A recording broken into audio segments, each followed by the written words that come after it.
बहुप्रतीक्षित असलेल्या राम मंदिरचं उद्घाटन येत्या 22 तारखेला देशाचे पंतप्रधान नरेंद्र मोदी यांच्या हस्ते होणार आहे। मात्र याच बरोबर बंजारा समाजाची काशी असलेल्या वाशिम जिल्ह्यातील पोहरादेवी इथेही देशाचे पंतप्रधान नरेंद्र मोदी हजेरी लावणार आहेत। नेमकं केव्हा येणार आहेत, काय असणार आहे आणि नेमकं कसा कार्यक्रम असणार आहे, बंजारा समाज नेमकी कोणती भूमिका इथं पार पाडणार आहे, प्रशासनाची काय तयारी आहे, हे जाणून घेण्यासाठी आपल्या इथं महंत जितेंद्र महाराज आहेत धर्मपीठाचे। त्यांच्याकडून आपण जाणून घेऊया की नेमकं काय आणि कसा प्रोग्राम असणार आहे। महंत मला सांगा कसं काय। नमस्कार।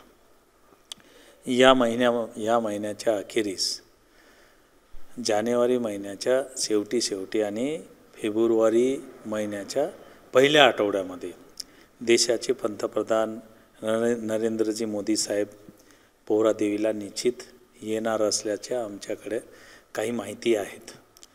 आणि आपण सर्वांना माहिती आहे की संत रामराव बापू यांची इच्छा होती की मोदी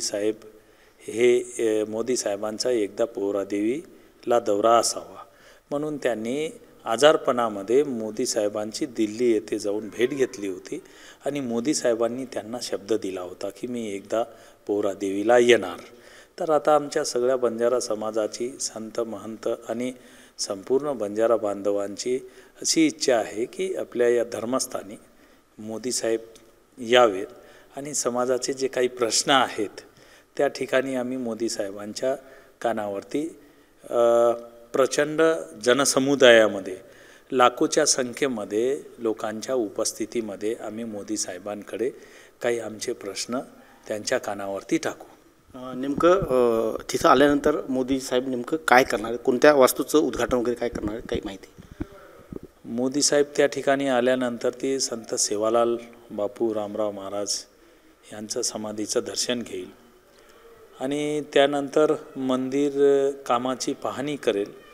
आणि संजय राठोड यांनी खूप त्यांच्या प्रयत्नातून, त्यांच्या संकल्पनेतून आणि या राज्याचे मुख्यमंत्री शिंदेसाहेब आणि उपमुख्यमंत्री फडणवीस साहेब यांनी जी मोठी निधी दिलेली आहे पोहरादेवी, या निधीतून जे मोठा भव्य नगारा उभारत आहेत, या नगाऱ्याच्या एका मजल्याचं उद्घाटन मोदी साहेब यांच्या हस्ते होणार आणि बाकीचं जे काम आहेत तोपर्यंत पूर्ण तर होणार नाही, परंतु सर्व कामांची मोदी साहेब हे पाहणी करणार असल्याचं आम्हाला समजलं। बंजारा समाजाकडून नेमकं कसं स्वागत केलं जाणार आहे आणि नेमकं काय भूमिका असणार तिथं? मोदी साहेबांचं पोहरादेवी येथे आल्यानंतर देशाचे पंतप्रधान हे प्रथम बंजारा काशीमध्ये येत असल्याने त्या ठिकाणी आमच्या मार्फत आमच्या संस्कृतीनुसार सर्व आमच्या संस्कृतीचे वाद्य आम्ही भजन पूजनाने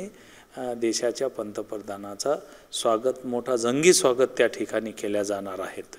आणि आमच्या ज्या काही खूप दिवसापासून जे समाजाचे जे काही प्रलंबित प्रश्न आहे, जसे रामराव बापूंचं स्वप्न होतं संपूर्ण देशामधील बंजारा समाजाच्या ज्या काही मागणी आहेत त्या मागणी देशाच्या पंतप्रधानाकडून पूर्ण व्हाव्यात, हे स्वप्न आमचं हे पूर्ण होईल त्या उद्देशानं फार मोठा जंगी सत्कार त्या ठिकाणी राहणार आहेत। या जिल्ह्याचे पालकमंत्री संजय भाऊ राठोड, तसेच सर्व राजकीय नेते, संघटनेचे नेते, धर्मनेते किसनराव राठोड आणि आमचे धर्मगुरू बाबूसिंगजी महाराज, कबीरदास महाराज, सुनील महाराज, यशवंत महाराज, शेखर महाराज, या प्रचंड सर्व महंताच्या उपस्थितीमध्ये प्रचंड मोठा स्वागत हा देशाच्या पंतप्रधानांचा त्या ठिकाणी होईल आणि अभूतपूर्व गर्दी त्या ठिकाणी राहील। कार्यक्रम जरी हे शासनाचा, प्रशासनाचा असला तरी यामध्ये विरोधी पक्ष असतील किंवा इतर पक्षाचे राजकीय नेते असतील त्यांना आमंत्रित केलं जाणार आहे आपल्याकडून का प्रशासनाकडून, असं काही तयारी झालेली आहे का या संदर्भात? नाही, आता हा जो कार्यक्रम आहे हा प्रशासनाचा राहील आणि त्यांच्याकडून अद्याप आम्हाला तर काही समजलं नाही कोणाला बोलावणार, परंतु आपल्या काशीमध्ये या देशाचे पंतप्रधान येणार म्हणून आमच्या समाजाचे सर्व संघटनेचे पदाधिकारी, सर्व नेते हे स्वतःहून त्या ठिकाणी राजकारण बाजूला सारून सर्व लोक त्या काशीचा मोठा विकास या ठिकाणी या सरकारकडून होत आहेत आणि हा विकास काम बघण्याकरिता देशाचा एक कर्तव्यदक्ष पंतप्रधान या ठिकाणी येत आहेत, म्हणून हे सगळे लोक त्या ठिकाणी उपस्थित राहील. आणि आमच्या कार्यक्रम जरी शासनाचा असला तर आम्ही सर्व महंत मंडळी समाजाच्या सर्व घटकांना त्या ठिकाणी आम्ही आमंत्रित करू. एकूणच देशातील 14 कोटी बंजारा समाजाची लोकसंख्या आहे आणि त्या लोकांना न्याय देण्यासाठी आणि बंजारा समाजाची काशी असलेल्या पोहरादेवी इथं नतमस्तक होण्यासाठी देशाचे पंतप्रधान नरेंद्र मोदी इथं प्रथमच येत आहे. त्यामुळं इथं बंजारा समाजाकडून मोठी तयारी करण्यात येत आहे. त्याचबरोबर प्रशासनाकडून मोठी तयारी केली जाणार आहे. मनोज जयस्वाल, ABP माझा, पोहरादेवी, वाशिम. ABP माझा, उघडा डोळे बघा नीट.